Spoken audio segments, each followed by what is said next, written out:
રાજ્યવ્યાપી ગરીબ કલ્યાણ મેળાનો ડીસાથી પ્રારંભ કરાવતા મુખ્યમંત્રી શ્રી ભૂપેન્દ્રભાઈ પટેલ મુખ્યમંત્રી શ્રી ભૂપેન્દ્રભાઈ પટેલ સ્પષ્ટપણે જણાવ્યું કે ગરીબ કલ્યાણ મેળાએ ગરીબોને મળવાપાત્ર સહાય લાભ આપીને તેમના સશક્તિકરણનું જન અભિયાન બની ગયા છે। રાજ્યના ગરીબ વર્ગ તેમજ દૂરરાજના અંતરિયાળ વિસ્તારના વંચિતોને વિવિધ કલ્યાણકારી યોજનાનો લાભ હાથોહાથ સરળતાએ પહોંચાડવામાં આ ગરીબ કલ્યાણ મેળો સફળ માધ્યમ બન્યો છે। મુખ્યમંત્રીશ્રીએ ડીસા ખાતેના ગરીબ કલ્યાણ મેળામાં એક જ દિવસમાં એક જ સ્થળેથી 11,000 ઉપરાંત ગરીબ લાભાર્થીઓને ₹45 કરોડના સહાય લાભોનું વિતરણ કર્યું હતું। રાજ્યના 33 જિલ્લામાં પણ મંત્રીશ્રીઓની ઉપસ્થિતિમાં શરૂ થયેલી ગરીબ કલ્યાણ મેળાની આ 14મી શૃંખલામાં સમગ્રતા 1,07,34 લાભાર્થીઓને કુલ 318 કરોડથી વધુની સહાયનો લાભ આપવામાં આવ્યો હતો। આ 14મા તબક્કામાં યોજાનાર ગરીબ કલ્યાણ મેળાઓ દ્વારા અંદાજે 12 લાખથી વધુ ગરીબોને ₹4,568 કરોડના લાભ અપાશે। વડાપ્રધાનશ્રીએ જ્ઞાન એટલે કે ગરીબ, યુવા, અન્નદાતા અને નારી શક્તિ એમ 4 સ્તંભોને વિકસિત ભારતના નિર્માણ માટે મહત્વપૂર્ણ ગણાવ્યા છે, તેની ભૂમિકા મુખ્યમંત્રીશ્રીએ આપી હતી। આ સંદર્ભમાં તેમણે ઉમેર્યું કે નાનામાં નાના માનવી ગરીબ વંચિતના કલ્યાણને કેન્દ્રમાં રાખીને જ સરકારની યોજના બને છે અને તેનું સુચારું અમલીકરણ પણ થાય છે। તેમણે કહ્યું કે 20 જેટલા વિવિધ સરકારી વિભાગોની કલ્યાણકારી યોજનાના લાભ એક જ સ્થળેથી અને સંપૂર્ણ પારદર્શિતાથી ગરીબ લાભાર્થીઓને પહોંચાડીને સરકાર ગરીબોના સશક્તિકરણ માટે તેની પડખે ઊભી રહી છે। આ કાર્યક્રમમાં સાંસદ શ્રી ભરતસિંહ ડાભી, શ્રી બાબુભાઈ દેસાઈ, સર્વ ધારાસભ્ય શ્રી પ્રવીણભાઈ માળી, શ્રી અનિકેતભાઈ ઠાકર, શ્રી માવજીભાઈ દેસાઈ, શ્રી કેસાજી ચૌહાણ, સચિવ શ્રી મૌના ખાંધાર, શ્રી સહમી હુસૈન, જિલ્લા કલેક્ટર શ્રી મિહિર પટેલ, જિલ્લા વિકાસ અધિકારી શ્રી MJ દવે, પોલીસ અધિક્ષક શ્રી અક્ષયરાજ મકવાણા, જિલ્લા અગ્રણી શ્રી કીર્તિસિંહ વાઘેલા સહિત જિલ્લાના અધિકારીશ્રીઓ, પદાધિકારીશ્રી અને બહોળી સંખ્યામાં લોકો ઉપસ્થિત રહ્યા હતા। Reporter Jayantibhai Patel, DT news live 24 Banaskantha. આ ડીસા ખાતેથી રાજ્ય કક્ષાના આ ગરીબ કલ્યાણ મેળાનો અહીંથી જ્યારે આપણે સૌની ઉપસ્થિત માન્ય મુખ્યમંત્રી સાહેબ જ્યારે લાભાર્થીઓને લાભ આપવા જઈ રહ્યા છે એટલે આપણે માન્ય પ્રધાનમંત્રીને માન્ય રાજ્યના મુખ્યમંત્રી આદરણીય ભૂપેન્દ્રભાઈનો પણ હૃદયથી આભાર માન્યો।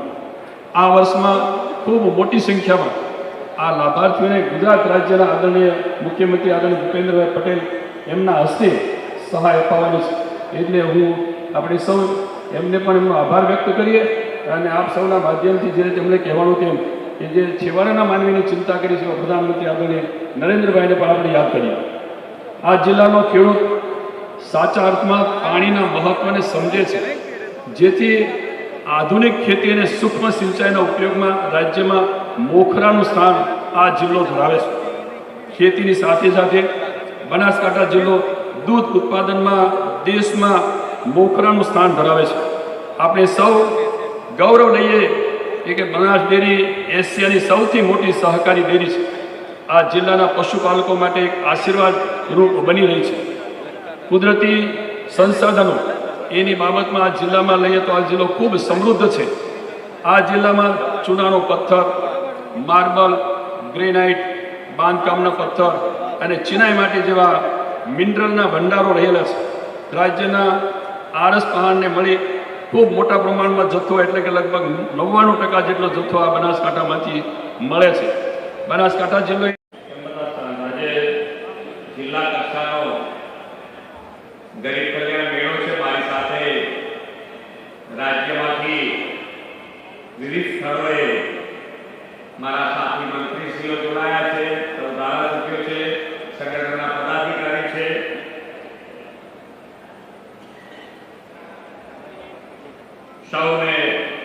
એમને સૌને પણ મારા નમસ્કાર। આજે વિશ્વ પ્રવાસન દિવસની સૌને ખૂબ ખૂબ શુભકામનાઓ પાઠવું છું। 2023-24માં પ્રવાસીઓની સંખ્યા 24% વધી છે અને 23.43 લાખ વિદેશી પ્રવાસીઓએ આ 23-24માં ગુજરાતની મુલાકાત લીધી છે। વિશ્વ નેતા અને દેશના યશસ્વી વડાપ્રધાન શ્રી નરેન્દ્રભાઈ મોદીએ જ્યારથી દેશનું સેવા દાયિત્વ સંભાળ્યું છે ત્યારથી દેશમાં ગરીબ કલ્યાણનો નવો અધ્યાય શરૂ થયો છે. ગરીબોનું સશક્તિકરણ કેવી રીતે થઈ શકે તેનું ઉત્તમ ઉદાહરણ દેશ અને દુનિયાને શ્રી નરેન્દ્રભાઈએ પૂરું પાડ્યું છે.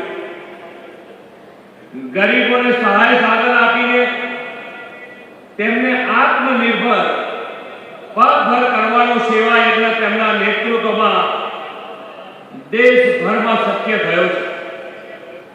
પ્રધાનમંત્રી વિશ્વકર્મા યોજના હોય, જનધન યોજના હોય, સ્વનિધિ યોજના હોય જેવી યોજનાઓથી ગરીબોનું આર્થિક સશક્તિકરણ મોદી સાહેબે કર્યું છે.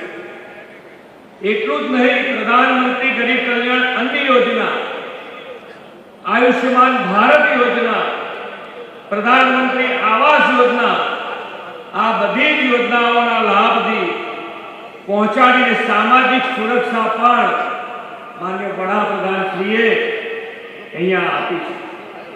આવાસ, આરોગ્ય, અન્ન અને આવક, આ ચાર સ્તંભ પર ગરીબોના ઉત્થાનની ઇમારત રચી છે, જેના પરિણામે દેશમાં 25 કરોડ લોકો ગરીબીમાંથી બહાર આવ્યા છે. માન્ય વડાપ્રધાન શ્રી હર હંમેશ નાનામાં નાનો માણસ, છેવાડાનો માણસ મુખ્ય પ્રવાહમાં કેવી રીતે આવે એના માટે હર